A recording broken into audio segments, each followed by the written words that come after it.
So here's the premise of this video. Quality matters because owning companies of above average quality is the easiest way to beat the market over the long term. But how can you compare and benchmark the quality of the stocks you are invested in to a widely used index like the S&P 500? And would you maybe be better off by simply being invested in an index fund?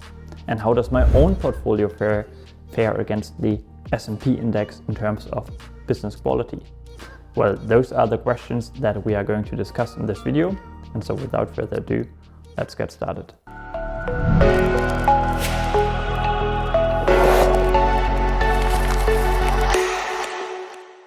Alright, hello fellow intelligent investors, my name is René Salman and today you are going to learn why owning quality stocks matters, how you can measure the quality of your overall portfolio and how my portfolio performs in terms of quality of the companies I am invested in. So to get started, I believe that an investment style that is focused on businesses that can compound their business value internally and that can do that at high rates, that's the most suitable approach for the vast majority of both private and also professional investors. I think such an approach reduces the impact of behavioral biases, it reduces your trading activities, and thus it also reduces the amount of fees and taxes you have to pay. And it is the most time efficient way to compound your wealth, as it doesn't really require many decisions. Most of the time you will just sit there, do nothing, and let the compounder stocks do the work for you.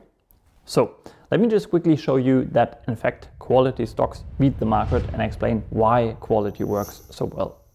So Terry Smith, the founder and CEO of Fundsmith, well, he recently published his 2021 letter to shareholders.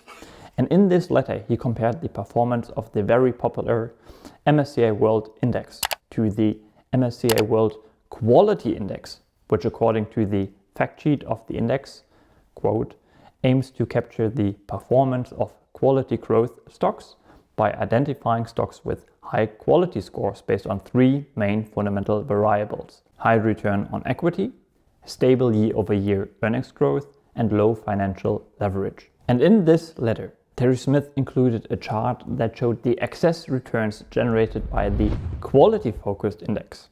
To quote Terry Smith here, over the last 25 years, there has never been a rolling 10-year period when quality has not performed as well or better than the MSCI World Index. Now, why does a quality-focused approach work? Well, good companies simply remain good, and bad companies simply remain bad companies. What you need to understand is that there are different sources of investment returns. The two most important ones might be the growth of the underlying business value, and then there is the expansion or compression of valuation multiples. Now, if you want to generate alpha, so beat the market, by investing in lower quality companies, you will not be able to achieve this outperformance by superior business characteristics and a superior development of these companies. No, your outperformance will rely on the second component or the second source of return. It will be achieved by good market timing essentially, meaning that you buy these stocks at compressed, very low multiples and then sell them at a higher multiple. And I think doing this consistently is much more difficult than simply being focused on business quality instead. So this is something that Terry Smith highlighted in his recent letter as well. Quote, in our view, the biggest problem with any investment in low quality businesses is that on the whole, the return characteristics of businesses persist. Good sectors and businesses remain good, and poor return businesses also have persistently poor returns. And he also included a chart to prove his point. So with this out of the way, let's get to my portfolio. As you might have realized by now, I'm a big believer in the Terry Smith philosophy and the three pillars: buy good companies, don't overpay, do nothing. And with the help of this framework, we will now analyze my own portfolio and compare it to the S&P 500 companies. To do that, we will look at different financial ratios that reflect a firm's profitability and growth, its financial health, and also finally its valuation. So for example, I look at the profitability of each company in my portfolio in their respective fiscal year, and then calculate the weighted mean of this said profitability ratio to reflect the different position sizings I have in my portfolio. So of course, the profitability ratio of a 30% position will have a larger impact than a position that has maybe a 5% weight. So essentially, I'll calculate what Terry Smith calls the so-called look-through ratios of my portfolio, and then compare those to the mean of all S&P 500 companies. So that's our benchmark here. Okay, so if you had to choose just one metric to measure the quality of the businesses you are invested in, then return metrics such as ROE, ROIC, ROCE, or ROIC are certainly the numbers that allow you a snap judgment. For the sake of this video, I chose return on capital employed, again in short ROCE, because this is the metric that Terry Smith also uses when he calculates his look-through ratios. According to Investopedia, return on capital employed is a financial ratio that can be used to assess a company's profitability and capital efficiency.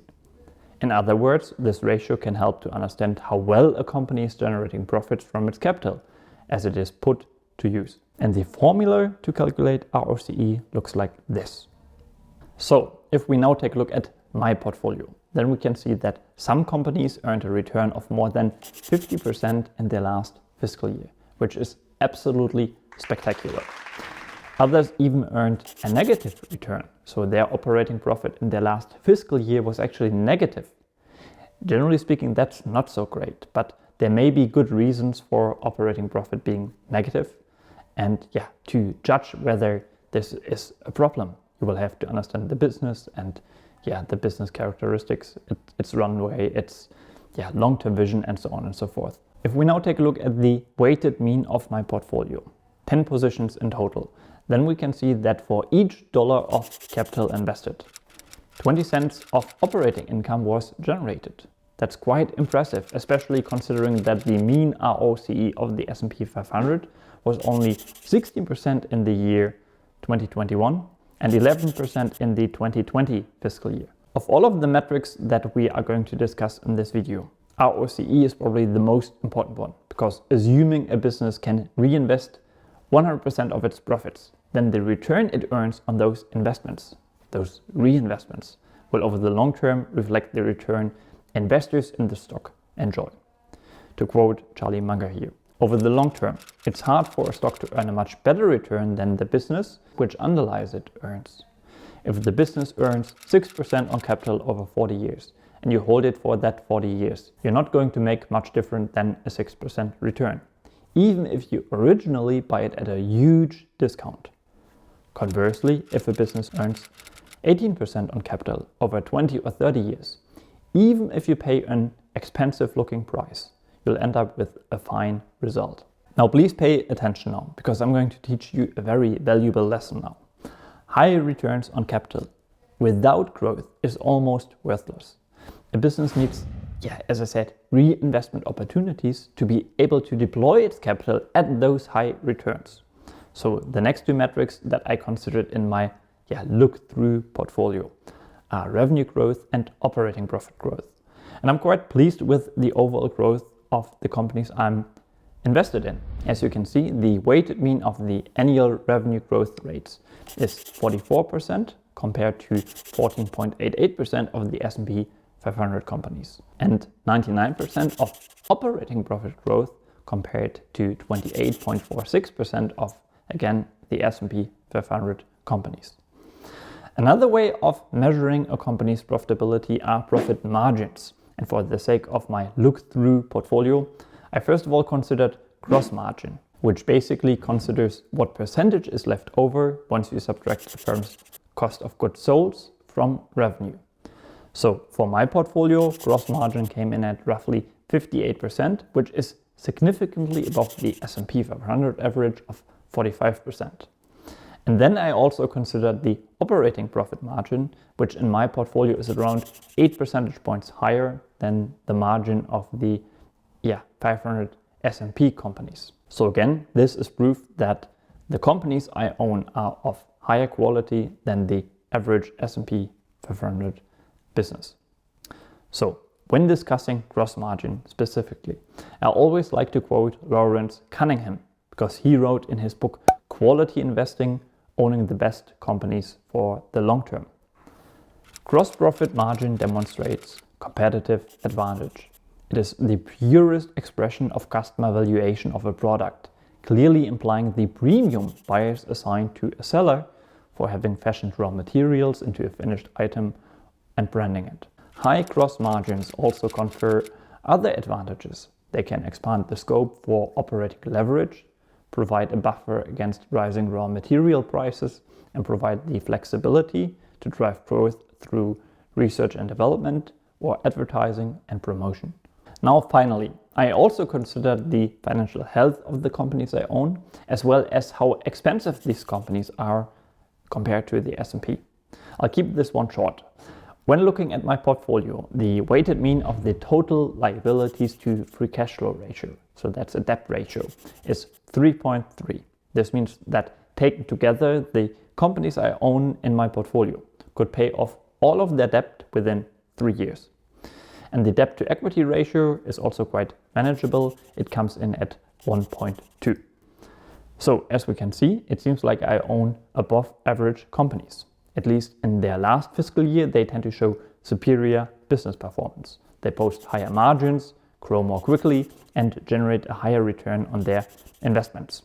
And on top of that, they are financially healthy. Now you would assume that this quality requires you to pay a premium price, right? But interestingly, if we consider the valuation of the firms I own, then the weighted mean of the free cash flow yield, which measures the amount of cash generated from the core operations of a company relative to its valuation. Well, the free cash flow yield is actually quite high with 6.4% and higher than the S&P 500 average. So I guess the bottom line is that apparently I own above average quality businesses at below average valuations. And I really like this setup going into the year 2022. Now, to be fair, this is only a snapshot in time. It's always hard to predict the future, and it remains to be seen whether the companies in my portfolio can sustain these superior growth rates, margin profiles, and return characteristics. So actually, from now on, I want to do a video like this one every single year. So feel free to remind me when an update on the quality of the businesses I own is due. And that's it. So as always, may your finances and investments prosper. Good luck.